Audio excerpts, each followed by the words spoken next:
Uhuru Kenyatta, the President of the Republic of Kenya, to Her Excellency Margaret Kenyatta, First Lady of the Republic of Kenya, to His Excellency Deputy President William Ruto, and to all honorable guests here, all protocols observed, good morning today.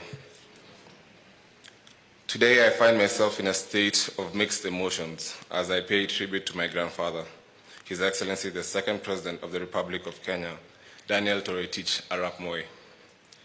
He was a man of such great stature that the name Moi was once synonymous with president. When I was younger, a common joke amongst my peers was, Moi wa Uganda ni nani?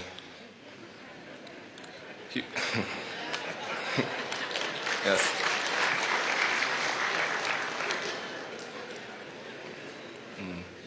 He was many things to many people: a leader, environmentalist, a mentor, educationalist, and for those who found themselves on the wrong side of his favor, a formidable enemy. But to me, foremost, he was just simply Gugo. I am immensely privileged and grateful to God to be the late President Moi's first grandchild. I was thus lucky to grow under the tutelage of one of Africa's greatest leaders. His principles of peace, love, and unity are etched deep in every Kenyan's memories. For us, his grandchildren, he instilled the importance of having ambition, focus, humility, and above all, the love of Christ, who is a purveyor of all wisdom. As he took his final bow, my grandfather was and remains a statesman. He was and remains a dutiful son of Baringo. For that, I want to send my deepest and sincerest gratitude to the people of Baringo. I want to thank you for gifting Mzee Moi to my family and to the world. We could not have experienced his greatness without your support, and I speak for many saying we remain indebted to you all. President Moi understood that education is a great equalizer and wielded it as a powerful tool to empower Kenyans. Having had to make long treks from Sacho to Kapsabet to get an education, he made it his personal goal to set up as many schools as possible to encourage school attendance through such initiatives as the famous Maziwa ya Nyayo program. True to his program to self, many rural parts of this country were opened up by schools. It is not lost to us, the people of Baringo, where we have one of the highest numbers of schools per capita, how important these schools have been in launching us to the national scene. His legendary spirit of Harambee encouraged the sprouting of several institutions of learning, as well as having the effect of fostering unity amongst communities. I will miss a lot of things about my grandfather: his counsel, his encouragement, his unwavering support for his grandchildren, and his belief in our abilities. But of all, I miss just sitting with him in silence, watching National Geographic or the news. Holidays for the Moi family will never be the same again. The joy in his eyes when he saw his grandchildren and great-grandchildren was infectious. And so I bid you farewell, Gugo. I am happy in the faith that you are now in heaven with Christ Jesus, and also together with our late Gogo Lena, with my late father Jonathan, and with our late cousin Kiprono.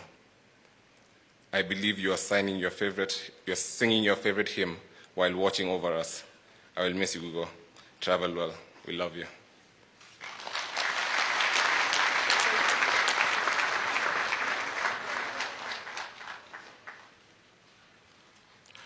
Thank you.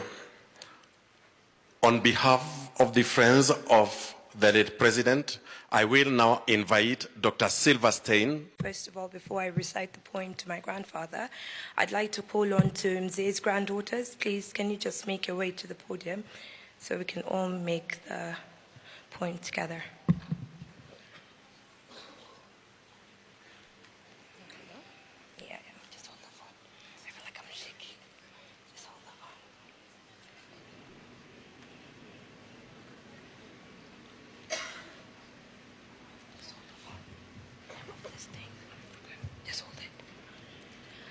I'm going to share a poem. It's called Last Journey by Timothy Coate.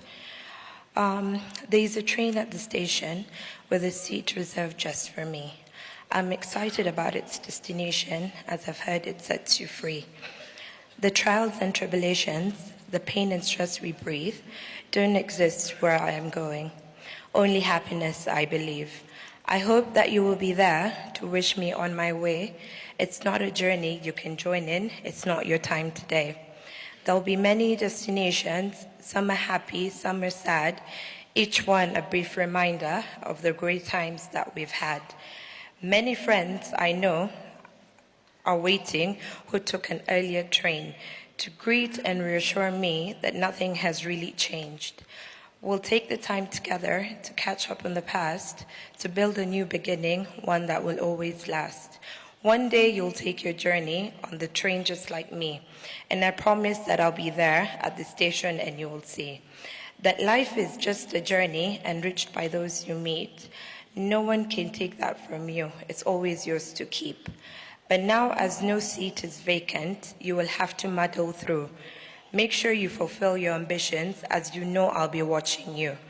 And if there is an occasion to mention who you knew, speak kindly of that person, as one day it will be you. Now I can't accept this ending, as it's time for me to leave. Just one thing I'd like to add.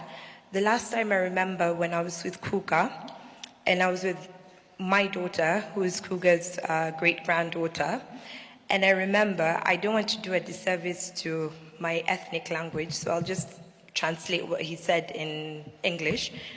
So he told me, Chorobon, always remember to put God first, and do not take anything that you have for granted, because all that I have and all that you will gain, always remember that this is achieved by the grace of God. And Kuga always said, never put your reliance in human beings, as human beings will always disappoint. But always remember that you have a friend in God. Thank you.